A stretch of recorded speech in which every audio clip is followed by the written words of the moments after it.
Hello guys, চুলার উপরে পাত্র বসিয়ে তারপরে একটু পানি ঢেলে দিলাম। এর পরবর্তীতে আমি ঢালবো দুধ, যে যতটুকু পরিমাণ আপনার দুধের প্রয়োজন ততটুকু। অনেকেই দুধ জাল দিতে গেলে নিচের অংশটাকে একটু লেগে যায় বা আঠালো ভাব চলে আসে, সেটা আর কখনোই থাকবে না।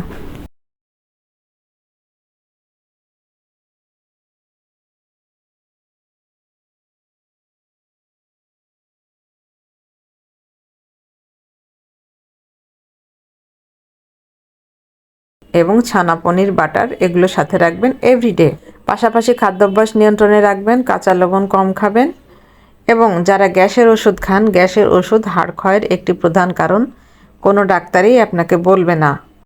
পাশাপাশি হাড়ের ঘনত্বটাকে চেক করে নেবেন ডাক্তারের পরামর্শ অনুযায়ী। আপনি যতই ওষুধ খান না কেন, আপনার হাড়ের ঘনত্ব যদি নির্ণয় না থাকে, সেক্ষেত্রে আপনার ঔষধে কোনো কাজ হবে না। আর ছেলেদের ক্ষেত্রে বলবো, 1 থেকে 20 বছর পর্যন্ত মানুষের হাড়ের গঠন তৈরি হয়।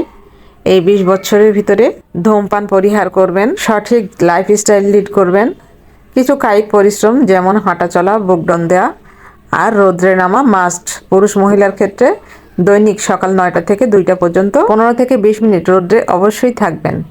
তাহলে যে কটা দিন বেঁচে থাকবেন, আশা করি সুস্থ থাকবেন। সঠিক লাইফস্টাইল, সঠিক খাদ্যাভ্যাসই আপনাকে সুস্থ জীবন দান করতে পারে। এর বিকল্প কিছু নেই। আপনি যতই ওষুধ খান না কেন, ওষুধ আপনার কোনো কাজেই আসবে না যদি আপনি লাইফস্টাইল লিড না করেন। আর একটা বিষয় আছে, যদি ঘুম আপনার সঠিক না হয় তাহলে আপনার হাড় ক্ষয় হবে। সাথে প্রতিদিন ক্যালসিয়াম সমৃদ্ধ খাবার, আমিষ, প্রোটিন এগুলো রাখবেন। তো আজকে এই পর্যন্তই। আল্লাহ হাফিজ।